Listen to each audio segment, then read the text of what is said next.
BNP জামাত বা ছাত্র শিবিরের সাথে তুলনায় কোনো ধারে কাছে যেতে পারবে না। এই জন্যই তারা বাইসা নিয়েছে এমন একটা জায়গা যেখানে জামাত দুর্বল, সেটা মুক্তিযুদ্ধ।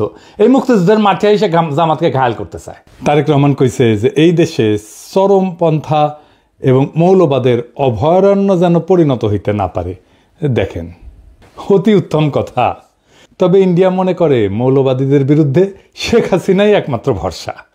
ইন্ডিয়া টুডে একটা নিবন্ধ ছাপিয়েছিল 2022 সালে। 2016 সালে বামেরাও বলতো দেশের বড় শত্রু মৌলবাদ। হাসিনার ফ্যাসিবাদ কিন্তু বড় শত্রু না, বড় শত্রু মৌলবাদ বামেদের মতে। তাইলে আমরা বুঝলাম বাংলাদেশে মৌলবাদ বলে একটা জিনিস আছে, মৌলবাদী বলেও একটা জিনিস আছে যা খুবই খারাপ, তাই না? সেটারে বিএনপি খায়া দিতে চায়, সেটা বিএনপি প্রতিরোধ করতে চায়। আচ্ছা, খুব ভালো কথা। তাইলে খালেদা জিয়ার নিশ্চয়ই মৌলবাদীদের সম্পর্কে একটা বক্তব্য আছিল, সেটা কি একটু আমরা শুনে আসি? আসেন শুনি। এডিটর সাহেব শুনে দেন।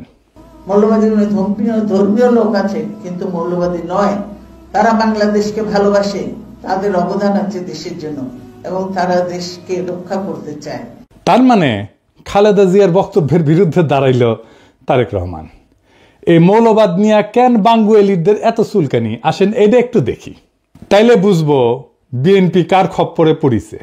মৌলবাদ এদের ইংরেজি হইতেছে ফান্ডামেন্টালিজম। এই শব্দের উৎস কখন? শব্দটা প্রথম 20 শতকের শুরুর দিকে আমেরিকাতে প্রোটেস্ট্যান্ট খ্রিস্ট ধর্মে এটার উদ্ভব। 1910 থেকে 1915 সালে এই প্রোটেস্ট্যান্ট খ্রিস্টানরা একটা সিরিজ পুস্তিকা প্রকাশ করে, দ্য ফান্ডামেন্টালস নাম দিয়ে, যেখানে বলা হয় বাইবেলকে আক্ষরিক অর্থে মানিতেই হইবে, আক্ষরিকভাবে মেনে মেনে চলতে হবে। তখন খ্রিস্টান জগতে ফান্ডামেন্টালিস্ট মানে ছিল সেই সব খ্রিস্টানেরা যারা বাইবেলকে অক্ষরে অক্ষরে অনুসরণ করত, বা বলতে পারেন রক্ষণশীল খ্রিস্টানেরা। অর্থাৎ শব্দটার জন্মই হয়েছে খ্রিস্ট ধর্মে, ইসলামে না। কিন্তু এটা এখন ইসলাম বুঝাইতে কেন ব্যবহার করা হয়? পশ্চিমা দুনিয়ায় শব্দটার রূপান্তর কেমনে হইল? আসেন এর একটু বুঝে দেখি। দ্বিতীয় বিশ্বযুদ্ধের পর পশ্চিমা রাষ্ট্রতন্ত্র, বিশেষ করে আমেরিকা, ধর্মনিরপেক্ষতার নামে ফান্ডামেন্টালিজম শব্দটাকে ধীরে ধীরে নিজেদের ধর্মের মধ্যে একটা সাংস্কৃতিক বিরোধ হিসেবে টিকায় রাখে। ধর্মের মধ্যে আছে না না ফেরকার দ্বন্দ্ব আছে না, সেই রকম। মানে খ্রিস্টান মৌলবাদ, যা থেকে মৌলবাদ শব্দটার উৎপত্তি, তাকে নিজ ধর্মের ভেতরকার বিষয় কইরা রাখে। মানে এটা আমাদের ঘরের একটা ব্যাপার। রক্ষণশীল খ্রিস্টান হওয়া কোনো অসুবিধা নাই, কিন্তু রক্ষণশীল মুসলমান এটা হওয়া যাবে না। কেন যাবে না? এর পরে আসতেছি। আমেরিকার সোভিয়েত ইউনিয়নের কোল্ড ওয়ারের টাইম থেকে এই ফান্ডামেন্টালিজম ধীরে ধীরে একটা পলিটিক্যাল এবং সিকিউরিটি টার্ম হয়ে দাঁড়ায় পশ্চিমা বিশ্বের, বিশেষ করে ইরানের বিপ্লবের পরে 1779 সালে। ওই সময় থেকে পশ্চিমা মিডিয়া এবং একাডেমিয়া ইসলামকে কেন্দ্র কইরা ইসলামিক ফান্ডামেন্টালিজম শব্দটা ছড়াইতে শুরু করে। এখন প্রশ্ন হইতে পারে যে কেন ইসলামকে টার্গেট করা হইল? পশ্চিমা দুনিয়া কল্পনাও করে নাই যে ইসলামের নামে একটা রাষ্ট্র বিপ্লব হইতে পারে এই 20 শতাব্দীতে, কিন্তু হইল। এছাড়াও পশ্চিমের আছে ক্রুসেড এবং অটোমানের কাছে পরাজয়ের স্মৃতি। সেই কারণেই পশ্চিমের কল্পনায় ইসলাম সবসময় একটা চ্যালেঞ্জার সভ্যতা। ক্রুসেডে তারা হার মানে, আবার 1753-তে কনস্টান্টিনোপলের পতন ঘটে, 1600 শতকে ভিয়েনার অবরোধ ঘটে। এই সমস্ত ইতিহাস ইউরোপীয় সভ্যতাকে মনে করায় দেয় ইসলাম সামরিক এবং সাংস্কৃতিকভাবে তাদের প্রতিদ্বন্দ্বী। আবার ভিয়েনা অবরোধ কি, এটা কি জানেন? জানেন না? আসেন জেনে নিই। অটোমান সম্রাটেরা 2বার ভিয়েনা অবরোধ করে 16 শতকে। এই অবরোধ ব্যর্থ হয়। কেন ভিয়েনা এত গুরুত্বপূর্ণ ছিল জানেন? ভিয়েনা ছিল ইউরোপের প্রবেশের দরজা। যদি অটোমানরা যে ভিয়েনা দখল করতে পারত, তবে তারা জার্মানি, ইতালি, ফ্রান্স পর্যন্ত অগ্রসর হইতে পারত। তাই ভিয়েনায় যে অবরোধগুলো হয়েছিল, যেটা ঠেকাই দিতে পারছিল ইউরোপিয়ানরা, সেই জন্যই ইউরোপিয়ান চেতনায় সেটা সভ্যতার রক্ষা হিসাবে স্মরণীয় হয়ে আছে। এবং ভয়েরও কারণ, যদি ভিয়েনা দখল হয়ে যাইত তাহলে তো ইউরোপ মুসলমানদের দখলে চলে যেত। ক্রুসেড পর্ব শেষ হওয়ার পরেও ইউরোপে ইসলামকে চিরশত্রু হিসেবে কল্পনা করা হইতো, মূলত ভিয়েনা অবরোধের মতো ঘটনার কারণে। কিন্তু আধুনিক যুগে ধরেন অটোমান সাম্রাজ্যও নাই এবং ইসলামী শক্তি বিভক্ত, তারপরেও ভেতরে ভেতরে পুনর্জাগরণ বা বিপ্লবের একটা আশঙ্কা পশ্চিমের আছে। আর বিপ্লব তো হয়ও ইরানে। এবং আরেকটা কারণ হইতেছে খুব গুরুত্বপূর্ণ, যে পশ্চিম তো পশ্চিমা সভ্যতার যে সংকট, তার কোনো সমাধান দিতে পারেনি। যেমন কি কি সংকট? পশ্চিমা সভ্যতার কিছু অমীমাংসিত সমস্যা আছে। যেমন পশ্চিমা সভ্যতা বিজ্ঞান, প্রযুক্তি, গণতন্ত্র, মানবাধিকারে বড় অবদান রাখলেও কিছু মৌলিক সমস্যার আজও সমাধান করতে পারেনি। যেমন বৈষম্যের সমাধান করতে পারেনি। এই পুঁজিবাদী সমাজ ধনী গরিবের বৈষম্য ক্রমাগত বাড়াইছে। বলা হয়তো ধনীদের তরফ থেকে ট্রিকল ডাউন করতো, আস্তে আস্তে ব্যয় ব্যয় ব্যয় ব্যয় চুইয়ে পড়িয়া পড়িয়া নিচের লোকেরা আস্তে আস্তে কিছুটা সম্পদ হয়তো পাইতো। পশ্চিম ব্যক্তি স্বাধীনতাকে সর্বোচ্চ করছে, কিন্তু সমাজ, কমিউনিটি, পরিবার এগুলো ভেঙে গেছে। মানুষ একা, বিচ্ছিন্ন, বিষণ্ণতায় ভোগে। রাষ্ট্র, রাজনীতি, ধর্ম বা নৈতিকতা থেকে বিচ্ছিন্ন হয়ে গেছে। এর ফলে যুদ্ধ, এর ফলে উপনিবেশিকতা, এর ফলে পরিবেশ ধ্বংস, এবং সব কিছুকে বলা হয় প্রগতিশীলতা, প্রগতি, নেসেসিটি, এই বলে বৈধতা দেওয়া হয়। পশ্চিমা বিশ্বে যে ক্ষমতার দ্বন্দ্ব, এটাকে বলা হয়তো যে ব্যালেন্স অফ পাওয়ার যদি থাকে, অনেকগুলো শক্তির যদি শক্তিশালী যদি রাষ্ট্র থাকে, তাহলে একটা ব্যালেন্স অফ পাওয়ার হবে, এইটা স্থায়ী শান্তি নিশ্চিত করতে পারবে। কিন্তু করতে পারেনি, যুদ্ধ কোথাও থামাইতে পারেনি। 2টা বিশ্বযুদ্ধ হয়েছে, কোল্ড ওয়ার হয়েছে, আজকেও তো যুদ্ধ হইতেছে বিভিন্ন দেশে, তাই না? এখনো ইউক্রেনে যুদ্ধ হইতেছে, কয়েকদিন আগে ইসরায়েল ইরান যুদ্ধ হইল। আর প্রকৃতি, পরিবেশ, এটা ধ্বংস হয়ে গেছে। কারণ প্রকৃতি পরিবেশকে এটা মনে করে এটা ভোগের একটা বিষয়। যাকে সভ্যতা বলে মনে করে পশ্চিম, তা মনে করে যে এই পরিবেশ থেকে সব কিছু টেনে আমি ভোগ করলেই আমি সভ্য হইতে পারবো। এর ফলে পরিবেশ ধ্বংস হয়ে গেছে, জলবায়ু পরিবর্তন হচ্ছে, প্রাকৃতিক সম্পদের সংকট এখন একটা বৈশ্বিক হুমকি। এই জায়গায় ইসলাম একটা অল্টারনেট সমাধান দিতে পারে, যদি ইসলামকে কেবল ধর্ম না, একটা সভ্যতাগত প্রস্তাবনা হিসাবে দেখা হয়।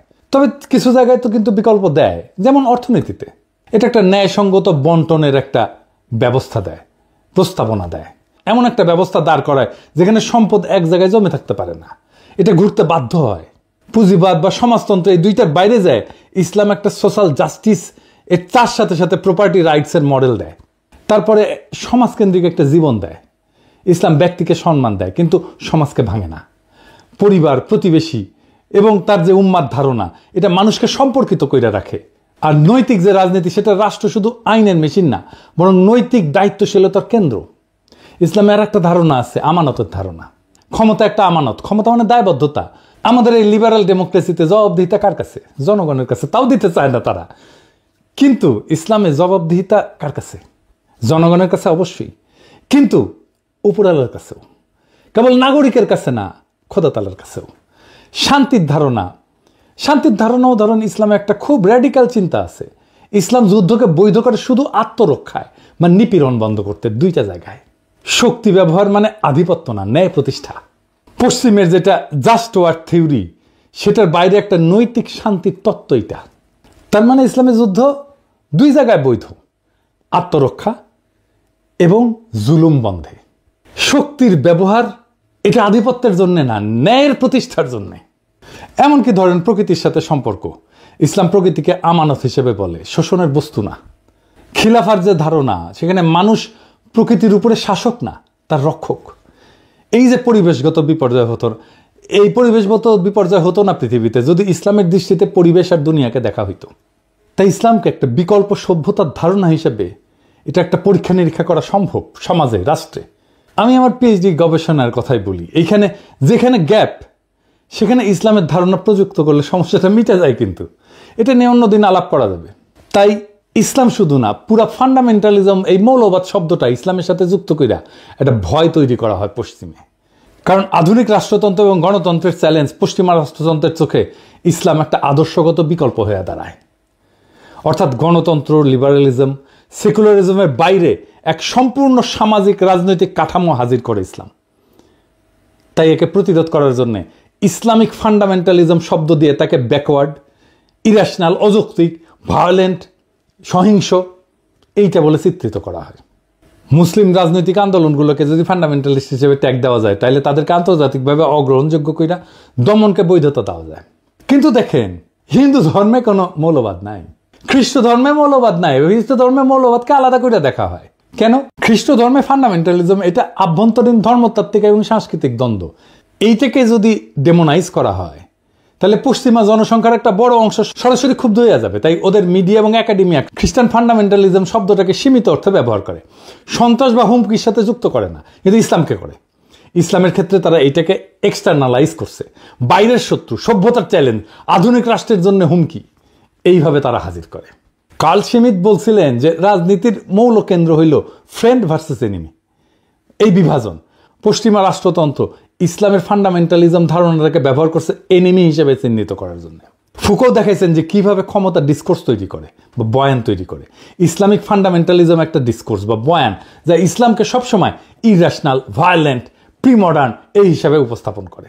এডওয়ার্ড সাইদও বলছেন তার ওরিয়েন্টালিজমের ধারণায় যে পশ্চিমা সংস্কৃতি সবসময় পূবকে অন্য বা আদার বানায়, নিজের আধুনিকতাকে বৈধতা দেয়। এবং এই যে ওয়েস্টার্ন ডেমোক্রেসি, পশ্চিমা লিবারাল ডেমোক্রেসি নিজেকে একমাত্র বৈধ রাজনৈতিক রূপ হিসেবে দাঁড় করাইতে ইসলামিক ফান্ডামেন্টালিজমকে বিকল্প রাজনৈতিক কল্পনা হিসাবে সে ডেমোনাইজ করে।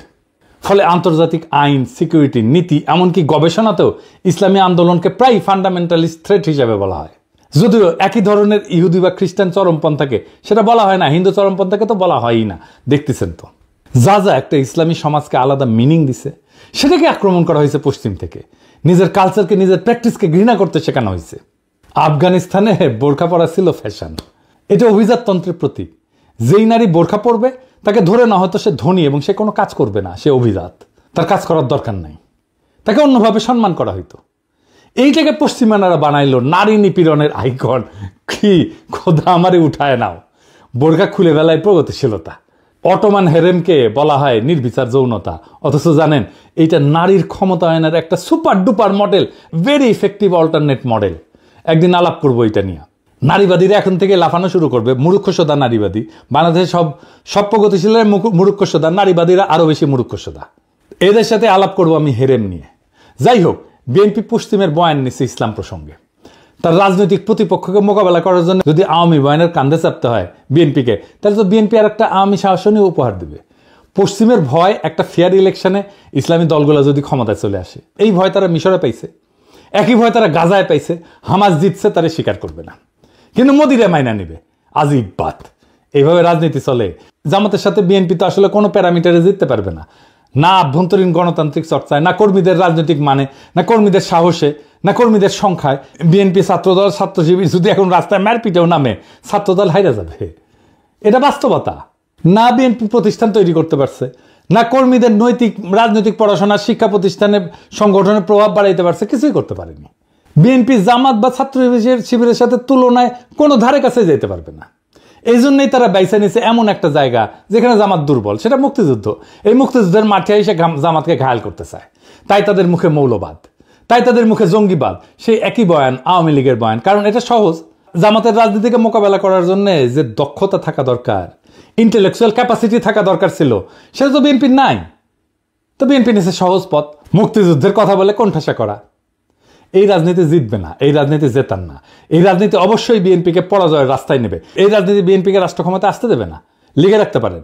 এইটাই বিএনপির রাজনৈতিক পরাজয়ের কারণ হবে। পশ্চিমা শক্তি আমাদেরকে কোনো সাহায্য করেনি হাসিনা বিরোধী লড়াই, আমাদের কোনো ধরনের কূটনৈতিক সাহায্য করেনি। হাসিনার শাসনকে সর্বতভাবে সাহায্য করে গেছে, সাপোর্ট করে গেছে পশ্চিমা শক্তি। এখন সেই পশ্চিমা শক্তির ইচ্ছায় যদি বিএনপি তার আগামী রাজনীতি নির্ধারণ করে, তার রাজনীতিকে বাংলাদেশের মানুষ প্রত্যাখ্যান করবে। বাংলাদেশের মানুষ তার ধর্ম, তার সংস্কৃতি, সেটাকে সাথে নিয়ে বাংলাদেশের মানুষ আগামীর রাষ্ট্র গঠন করতে চায়। পশ্চিমাদের সাজেশনে না, পশ্চিমাদের ধারণা দিয়ে না, পশ্চিমাদের প্রেসক্রিপশন দিয়ে না, বরং পশ্চিমাদের প্রেসক্রিপশনে যারা রাষ্ট্র করতে আসবে তাদেরই বাংলাদেশের জায়গা হবে না। বাংলাদেশের রাজনীতির বড় ট্র্যাজেডি হইল নিজেদের শক্তি আর ঐতিহ্যকে ভরসা না কইরা বিদেশি প্রেসক্রিপশনকে আঁকড়ায় ধরা। আওয়ামী লীগ তা করছে বছরের পর বছর, আর বিএনপি যদি সেই একই পথে হাঁটে তবে তার পরিণতি একই হবে। মৌলবাদ নামের কৃত্রিম আতঙ্ক দেখায় জনগণকে ভয় দেখানো যায়, কিন্তু ক্ষমতা দখল করা যায় না। বাংলাদেশের মানুষ চায় না কোনো আমদানি করা প্রেসক্রিপশন, তারা চায় নিজেদের ধর্ম, সংস্কৃতি, ইতিহাস এবং আত্মপরিচয়ের ভেতর থেকে বেরিয়ে আসা একটা রাষ্ট্র। সেই রাষ্ট্র হবে ন্যায়ভিত্তিক, বিশ্বাস এবং মূল্যবোধ নির্ভর, যেখানে বিদেশি লেভেল না, বরং বাংলাদেশের মানুষের রক্ত মাংসের চাহিদা তার রাজনৈতিক চালিকা শক্তি হবে। তাই আজ যদি বিএনপি আওয়ামী লীগের সহজ পথ অনুসরণ না কইরা বরং নিজের কণ্ঠে, নিজের বয়ান, নিজের আত্মপরিচয়কে রাজনৈতিক ভিত্তি করে তোলে, তবে এই জাতি তার পক্ষেই আবার জায়গা উঠবে। কিন্তু যদি তারা পশ্চিমের সাজেশন আর আওয়ামী লীগের কপি পেস্ট রাজনীতির মধ্যে হারায় যায়, তবে এই জাতি তাদের ক্ষমা করবে না। ইতিহাসের আদালতে তখন বিএনপির নাম লেখা থাকবে আত্মসমর্পণকারীর তালিকায়, পরাজিতের তালিকায়। বাংলাদেশ আজ নতুন দিগন্ত চায়। আওয়ামী বা পশ্চিমা কণ্ঠস্বর না, বরং নিজের সত্যিকারের কণ্ঠস্বর যে দল সেটা শোনাবে, সেই দলই আগামীর বাংলাদেশ গড়বে। এইটা লিখে রাখতে পারেন, এটা নিশ্চিত। সেটাই ছিল 2024-এর বর্ষা বিপ্লবের অঙ্গীকার।